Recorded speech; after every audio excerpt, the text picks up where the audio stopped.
Les bateaux de la Brittany Ferries larguent enfin les amarres ce mardi, mais le moral des troupes est loin d'être au beau fixe. Si 59% des salariés ont signé l'accord mettant fin à la crise, 41% se sont prononcés contre et aujourd'hui, tous doivent reprendre le travail ensemble. Effectivement, une ambiance plus que morose avec des gens extrêmement tendus, extrêmement déçus, extrêmement découragés. Donc ça va être assez difficile à remettre toute la mécanique en route, je pense.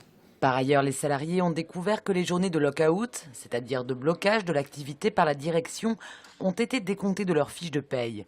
De quoi remettre un peu d'huile sur le feu. Je crois que la première chose à faire, ça va être de se renseigner si tout ça c'est bien légal, parce que autrement, ça voudrait dire que dès demain, s'ils veulent obtenir encore ne serait-ce que quelques concessions sur le social, eh ben, ce serait encore la possibilité de mettre les bateaux le long du quai. Et pour cet avocat de Landerneau, aucun doute, ce lock-out imposé par la Brittany Ferries est illégal.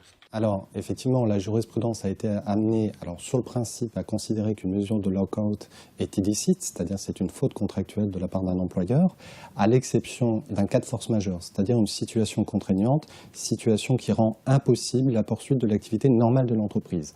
Ça ne peut pas être pour une raison commerciale, ça c'est exclu.